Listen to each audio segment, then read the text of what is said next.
आपका दूसरा सवाल, तो 3 तलाक का कह रहे थे कि मीडिया काफी 3 तलाक उछाल रही है, और इसका क्या जवाब है? अफसोस की बात है कि माशरे में, मुसलमान के माशरे में 3 किस्म की तलाक है। मुसलमान के माशरे में, सोसाइटी में, एक तलाक बिदअत, तलाक तलाक तलाक एक साथ में को हो जाती है। एक तलाक हसन, जो तलाक दो, एक माह रुको हैज के लिए, फिर तलाक दो, फिर रुको, फिर तीसरा तलाक दो। और तीसरा तलाक के हसन, जो बिल्कुल सही तरीका है, जो कुरान शरीफ की है, तलाक दो और 3 माह रुको। कुरान की आयत है सूरह बकरा में, सूरह नंबर 2 आयत नंबर 228 में लिखा हुआ है कि जब भी आप तलाक देंगे तो 3 माह या 3 हैज की इद्दत है। तो तलाक पूरे मुकम्मल होने के लिए 3 हैज या 3 माह, 3 मेंस्ट्रुअल साइकिल और 3 मंथली कोर्सेज मस्ट है, कंपलसरी है। अफसोस की बात है कि ये जो इख्तिलाफ उम्मत में है उसकी एक वजह है। एक सही हदीस है, इब्न अब्बास रज़ियल्लाहु अन्हु वो फरमाते हैं कि मोहम्मद सल्लल्लाहु अलैहि वसल्लम के दौर में 3 तलाक एक ही मानी जाती थी। हजरत अबू बकर के दौर में 3 तलाक एक ही मानी जाती थी। हजरत उमर के पहले 2 साल के दौर में 3 तलाक एक ही मानी जाती थी, लेकिन उसके बाद हजरत उमर रज़ियल्लाहु अन्हु उस सिचुएशन को देख के वो कहते अगर कोई शख्स 3 दे दिया तो 3 हो जाती है। इस हदीस की वजह से जो इख्तिलाफ उम्मत में है, और कई उलमा में इख्तिलाफ है, लेकिन उलमा में इख्तिलाफ है, रहेगा एक मंच पे आएंगे कि अल्लाह आलम। लेकिन अगर आप कुरान की रोशनी में पढ़ते हैं, कुरान में तलाक का जिक्र किया गया है सूरह बकरा में, सूरह नंबर 2 आयत नंबर 228 से लेकर 240 तक, और सूरह तलाक में सूरह नंबर 65 आयत नंबर 1 से 7।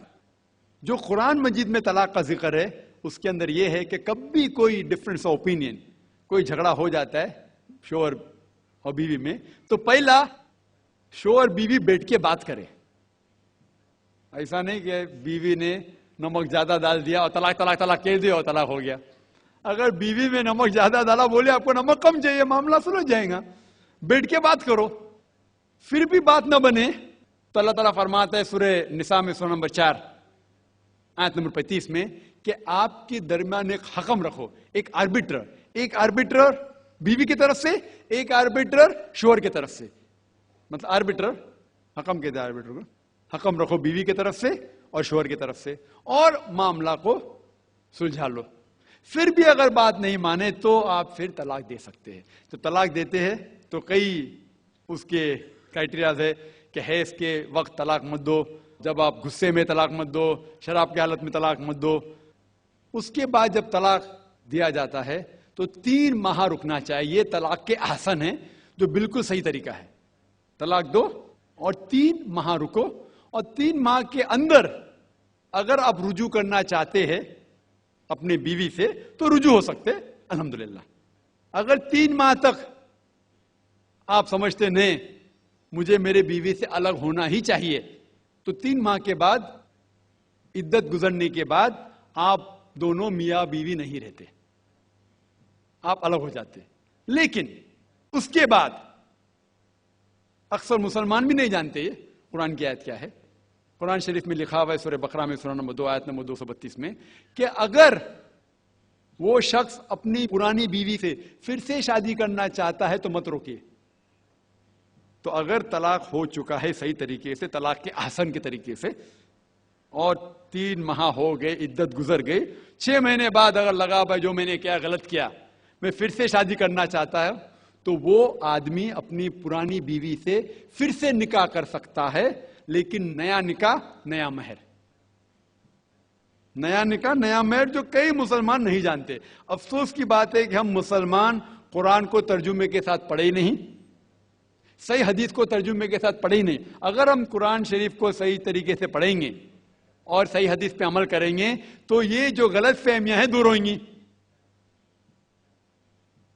और फिर से अगर शादी हुई, फिर से आप साथ में रह सकते, फिर से प्रॉब्लम हुआ तो फिर तलाक दो, फिर 3 माह रुको, फिर से अलग हो जाओ, फिर से आप चाहते फिर से शादी कर सकते।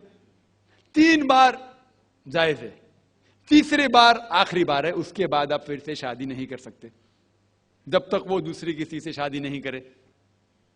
लेकिन मैंने अपनी जिंदगी में एक भी शख्स मेरे जिंदगी में नहीं आया जो तलाक के हसन किया, सही तरीके से तलाक दिया, अलहदा हो गए, फिर निकाह हो गया, फिर अलहदा हो गए, फिर निकाह हुआ, फिर अलहदा हुआ। मैंने कोई भी शख्स मेरे जिंदगी में पूरे दुनिया में ऐसा शख्स के बारे में सुना ही नहीं जो सही तरीके से किया और बिछड़ गया, फिर से शादी की, फिर से बिछड़ गया, फिर से निकाह के, फिर बिछड़ गया, फिर शादी करना चाहता है। अगर आप सही तरीके से कुरान के ऊपर अमल करेंगे तो ये नौबत आएंगी नहीं। और कुछ लोग जो इस्लाम को मजाक बनाए और क्या कहते कि अच्छा अगर एक साथ में दे दिए, 3 तलाक दे दिए, हो गई, अभी क्या हलाला करो। कुरान कहता है 3 तलाक एक साथ में भी देंगे तो एक ही होती है। मोहम्मद सल्लल्लाहु अलैहि वसल्लम के वक्त पे 3 भी एक साथ में देना एक ही होता था। हजरत अबू बकर के टाइम में भी 3 तलाक एक ही होता था। हजरत उमर के दौर में लोग जो कहते 3 तलाक 3 होती है, कई उलमा कहते हैं कि उनने ये अपने फतवे पे रुजू किए और उन्हें अफसोस था कि ये फतवा उन्हें दिए, और कई लोग कहते नहीं उनका फतवा सही था। इसमें उम्मत का इख्तिलाफ है। लेकिन अगर कुरान की रोशनी में देखेंगे तो 3 तलाक एक साथ में भी देंगे तो एक ही होती है। हजरत उमर के दौर में रज़ियल्लाहु अन्हु उन्होंने कहा था कि हम उसे कह नहीं सकते, क्या वो गलत है। लेकिन उलमा ये कहते हैं, मिसाल तो इब्न तैमिया, शेख इब्न तैमिया, वो कहते हैं कि ये हजरत उमर में अल्लाह भी प्लीज रज़ियल्लाहु अन्हु, वो मोहम्मद सल्लल्लाहु अलैहि वसल्लम ने जो कहा उसके ऊपर नहीं है, इसीलिए हमें बात मानना चाहिए कुरान और अल्लाह के रसूल की। इसके अंदर हजरत उमर में अल्लाह भी प्लीज थे रज़ियल्लाहु अन्हु, उन्हें रुजू किया, इसीलिए वो कहते कि 3 तलाक भी होंगी तो एक ही होती है, 3 नहीं होती। इसमें उम्मत का इख्तिलाफ इसलिए है कि हमने कुरान पढ़े ही नहीं। हम अगर कुरान पढ़ेंगे सही तरीके से और जाने, कई लोग ये समझते हैं कि तलाक के लिए 3 बार बोलना जरूरी है, अगर 3 बार नहीं कहेंगे तलाक होती ही नहीं। वो उनकी नादानी है, वो उनकी जहालत है। तो हमें क्या करना चाहिए, ये मीडिया उछाल रही है, हम मुसलमानों को ये तलाक का तरीका जो सही तरीका है तलाक के हसन, उसको आम करना चाहिए और ये कहना चाहिए किस बुनियाद पे तलाक दी जा सकती है, कब दी जा सकती है, कैसे मौके पे दी जा सकती है, देना चाहिए क्या नहीं। तो ये सब अगर हम मुसलमान आम करेंगे तो इंशाअल्लाह ये इख्तिलाफ जो उम्मत में है वो नहीं रहेगा। और मीडिया उसे उछाल रही है।